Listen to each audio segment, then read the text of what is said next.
Kia ora, I'm Gwen McClure, and on The Detail today, a growing number of so-called sovereign citizens are clogging up our courts. Just this month, defendants in both an alleged burglary and a building consent case used faux legal arguments to fight their cases. Judges and lawyers are calling it a waste of time and resources. It's a tactic sometimes called paper terrorism. But in some places, sovereign citizens are considered a bigger threat.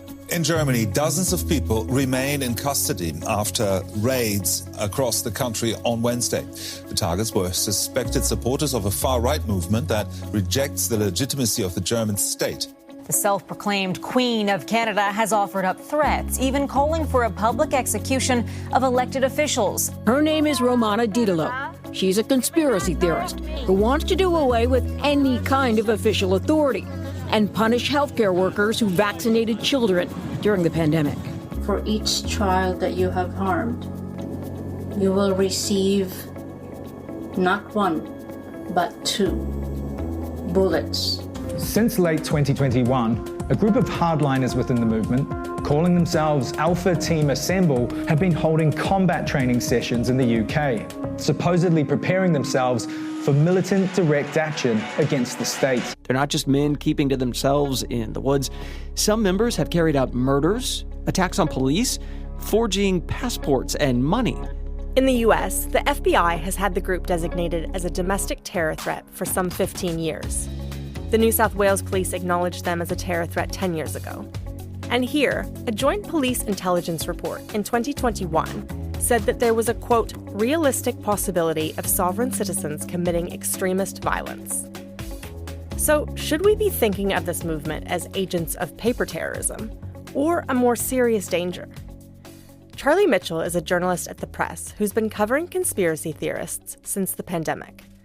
I asked him to define a sovereign citizen for me. Who are they, and what do they want? Sovereign citizen beliefs they cover such a vast area. It's kind of hard to know where to start, really. But I think probably the easiest way to understand it is that they are underpinned by this concept called pseudo-law. And pseudo-law is a parallel legal system that sort of vaguely resembles the real legal system, but it doesn't have the legal validity. So pseudo-law can sound plausible to a layperson, like it will cite statutes and it will reference the common law and things like that.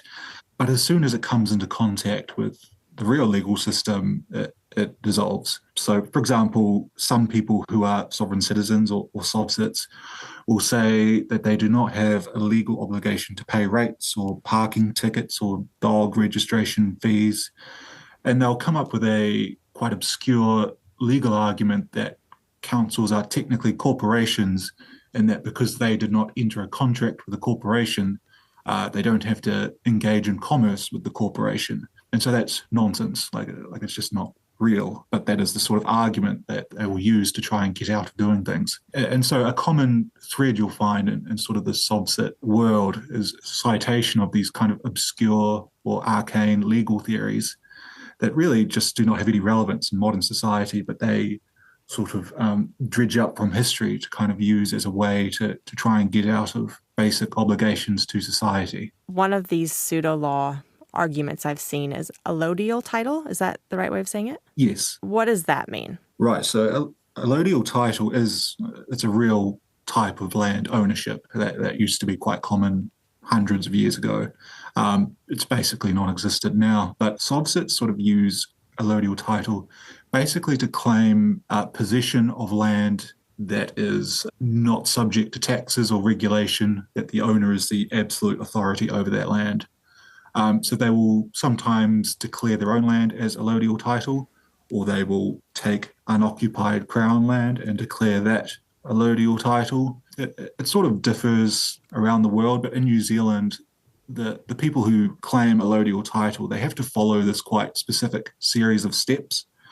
So they will have to raise a flag on the land. They will have to plant a crop of some sort, like a potato, to show ongoing occupation, which I know sounds incredibly bizarre, but that is how they, in their sort of pseudo-law system, they declare absolute ownership of land. And so, for example, I've reported before on an attempt by some sovereign citizens to set up a utopian society called New Freeland in the Abel Tasman National Park. And they did this by essentially declaring allodial title on part of the land and planned to go and occupy it and basically have their own little commune that was not subject to the law or any regulations. And that obviously failed, but people have declared Hagley Park allodial title, parts of State Highway 1. Tell me a bit more about New Freeland and what went on there. Yeah, so this was I sort of described it as comical and clumsy. This was really kind of a great example of sovereign citizen belief and how it can just seem truly absurd in some cases. So this was pioneered by Calvin Alp, who is the co-host of Counterspin, which is this kind of extremist web news show. The hat brought to you by G Fashion. If you can read that, it says, take down the CCP, which is what we're all about here. Because they got their fingers in everything, Liz. They do. I tell you. And he's sort of quite involved in sovereign citizen beliefs, and he had decided with some other people that he was going to set up a parallel society in Abel Tasman National Park, declaring allodial title on some land, and then they would have this sort of commune where they did not have to follow laws. They could basically have the society that they want. And that is kind of a core element of sovereign citizen belief. It's this idea that the state is illegitimate. It doesn't have the actual control over people it claims it does. So they're just trying to exempt themselves from it. And so in this case, it involved this, like I said, very clumsy attempt to get some people to almost storm the national park in some way and occupy it and effectively start just having a society on the national park. And, you know, there was a lot of correspondence between people involved in this movement and DOC. DOC took it quite seriously. They had intelligence reports. They had their security officer keeping an eye on it. Ultimately, it didn't work, in part because this was during the COVID era and Calvin Alp was stuck in Auckland on the day when they were meant to sort of storm the park and claim it. And so it ended up with just a handful of people turning up to the national park and milling about and not really doing anything. And then they left, realizing that they didn't have the numbers. It just sounds absolutely ridiculous, but it is, you know, there was a community group that had hundreds of members that were dedicated to this and seemed to believe that it was a viable strategy. Ultimately, it didn't work, but, you know, they thought it would, and they believed that their legal theory that underlied this, that if New Freeland worked, then that would sort of lead to a domino effect and people would start occupying other state land, and then we would have this sort of deconstruction of the state ownership of land. What was the gist of it? That is just one of many examples of SovCits in New Zealand in the last few years. In 2023, Kelvin and his co-presenter Hannah Spearer were charged for sharing the live stream of the Christchurch terror attack. In court, they refused to go to the dock, and security had to physically move them. One of the scarier sovereign citizen stories was from exactly a year ago, when former Nelson Mayor Rachel Reese came home to find a stranger in her house, shouting about the Magna Carta and telling her the house had been decreed as his. But lots of these situations are relatively petty. In early 2023, a man filed an application to have himself and his 5 kids declared dead. His affidavit quoted Shakespeare and the Bible. A few months after that, a man representing himself in court tried to argue with the judge, saying he wasn't subject to New Zealand laws. Just this month, a man accused of burglary of equipment from a rescue chopper fired his lawyer and said the court had no jurisdiction. The judge told him, "I'm starting to think you might be wasting my time." Also this month, a couple in Raglan who did a bunch of unconsented work on their house, claiming sovereign citizenry exempted them from council regulations, ended up with a $20,000 fine. Councils are always kind of dealing with this, and one common issue is just the refusal to pay rates, I would say, is the main one. I'm not particularly well across the consenting stuff, but I mean, this sort of infuses every part of what a council has to deal with, just because inherently the idea is that councils are illegitimate. So if you're a sovereign citizen, you're just not going to engage with anything the council does. Like, that even goes for dog registration. There was a case where a man in Wanganui refused to pay his dog registration, and he issued an ad of some sort in the local newspaper declaring his dog was a legal person and he did not have to pay dog registration. So that's the kind of level of resistance you're dealing with.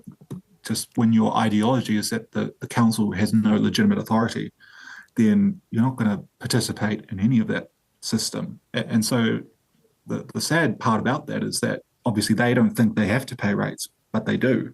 And so when their strategy inevitably fails, they're just more in debt and just end up going down this hole, and they rely more on these theories that don't work to get themselves out of the hole. And it's sort of like a downward spiral that is kind of sad. I mean, you've said bizarre. It just seems to me kind of silly. It seems like a game that kids would play. You're putting a flag in the land and saying, this is mine now. Is there any legitimacy anywhere in this? Do any of their legal theories have any merit whatsoever? No, as the short answer is no. The courts have not indulged any of this, as far as I'm aware. And it's just not something that the courts have shown any interest in whatsoever. They've been very quick to dismiss anything like this. But is it still having an impact on the courts? Is it clogging them up at all? Yeah, I mean, I've spoken to researchers who are looking into this and say, yeah, there is increasing concern about this. Not necessarily because it poses any kind of threat. It's just a waste of time for the most part. Because if you think about it, a court or a government agency, if they get a request, it doesn't really matter how absurd it is. They still have to deal with it. Mm-hmm. They can't just say, this is silly, go away. And there is sort of a related theory to this. It's called paper terrorism, which sounds kind of extreme, but this is when somebody, usually a sovereign citizen, just sort of files loads and loads and loads of documents that can be absolute nonsense, but there's so much of it that they just end up clogging up the system. And I don't think we've reached the point where this is having a material impact on the courts necessarily, but it is clear that these sorts of arguments are becoming more common, and I expect that judges will be getting frustrated seeing this happening. Is there a threat associated with the sovereign citizen movement, or is it benign? I think it's kind of important to stress that most of the people involved in this are just harmless. Like it's, irritating, of course, in some cases can be intimidating, but for the most part, these people who believe these things are not a threat really to anyone's safety. That being said, there have been instances where, particularly when these sovereign citizen beliefs overlap with the sort of COVID era anger towards the government, towards specific people like Jacinda Ardern, there is that kind of overlap where you can get into quite vaguely dangerous territory. And like sovereign citizen stuff, like that is global. That it's happening everywhere. You see it in the US, mm-hmm. Australia, Canada. In the US, there have been cases where sovereign citizens have injured and killed police officers, for example. That hasn't happened here, but we have had cases where people will say declare themselves common law sheriffs and will issue arrest warrants for people like Ashley Bloomfield. And it doesn't really manifest in the real world, but obviously if you are subject to an arrest warrant from people who are calling themselves sheriffs, that is intimidating. I've reported previously on a sovereign citizen who snuck into a council building and assaulted a staff member, seemingly over COVID policies. So there have been these sort of isolated incidents where there have been threats of violence or real violence, but we haven't really seen the really dark manifestation of that is theoretically the case. But these are very much on the fringes. I think it's fair to say that most of this is just rhetoric online, but you can never discount that this rhetoric could make its way into the real world. And some of that rhetoric online is fairly threatening. Here's a clip of sovereign citizen Brad Flutley talking to Kelvin Alp and Richard Civil, who you'll hear more about in a moment. Yeah, Kelvin, it's sort of like beating around the bush though, bro. I think we should just adopt international law, bring it back to Nuremberg and execute these people. I mean, as far as I'm concerned, we should hang this government for treason. Drip, drip, drip. build gallows and hang these motherfuckers. That's what I'm saying. And we already know these people are fucking guilty. So, time to build some gallows and hang them. We differ on this opinion, because I want to string them up straight away. Byron Clark is an independent researcher looking at conspiracy theories and the far right. He wrote a book called Fear, New Zealand's Hostile Underworld of Extremists, which included a chapter about the sovereign citizen movement.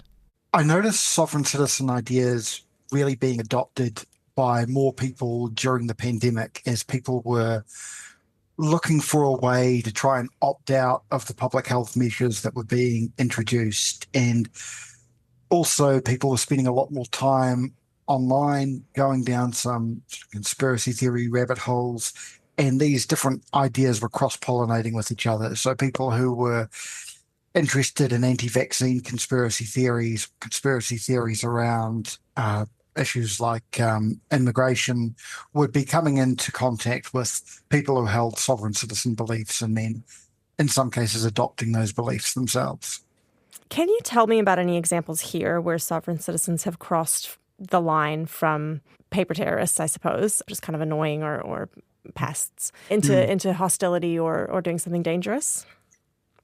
Yeah, well, we have one sovereign citizen going through the courts at the moment, Richard Civil, who is charged with allegedly threatening to kill former Prime Minister Jacinda Ardern and also with sharing objectionable material, in particular the live stream footage of the Christchurch mosque shooting in 2019. And he has been using sovereign citizen arguments in court.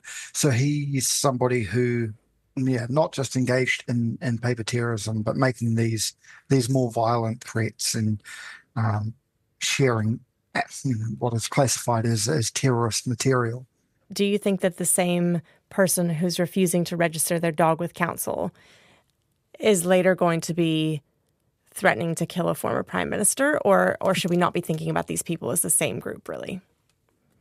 Yeah, I don't think we should necessarily think of them all as the same group. I think for some of them, they might not even self-identify as sovereign citizens, yet they'll adopt some of these ideas because they'll hear like, oh, well, here's the legal loophole that you need to exploit to not register your dog or whatever. And that's quite different from people who have decided that, they are going to be completely independent from the state and have found a pseudo-legal framework that will allow them to do that. I do think we should be aware, though, that these two different groups and sort of everyone in between, are likely to be communicating with each other in the same online spaces. And that's something we should be aware of, the potential of people who are kind of deeper into this world to radicalize those who are perhaps just starting to get interested or just looking for legal loopholes and trying this out. So how seriously do you think we should be taking this minor stuff? I mean, fighting a dog registration policy from the council or refusing to pay rates. Is it worth chasing these sovereign citizens on that sort of stuff, or is it just sort of actually more expensive than it's worth? I think on some of those small issues, it may not be worth the trouble. But I do think that we need to be aware of any that are moving beyond those sort of petty issues around dog registration or vehicle registration and into potential violence. The police did have an operation to take away the firearms licenses of a number of people with sovereign citizen beliefs, and it resulted in 62 people losing their firearms licenses. And that's probably good that these people now no longer have access to firearms. There are a number of sovereign citizens who do have firearms licenses, who potentially could still be a risk. And of course, as sovereign citizens, they may not believe that they need to get a license to own a firearm. So it's probable that there are sovereign citizens out there with access to unlicensed firearms, and that's a potential threat as well. When you were reporting your book, did you have a lot of contact with law enforcement around these issues? Some contact. Even before the book was published, I was appearing in the media and doing some articles, and so that would often result in threats, including including some from Richard Civil. So I would often be communicating with law enforcement kind of around that, not so much as a journalist. Okay. As someone who was, concerned about some of these threats that I was getting from people. Yeah. Yeah, okay, that's not what I meant, but that makes a lot of sense. Yeah. Do they take it seriously, do you think? Does law enforcement see this group as a threat?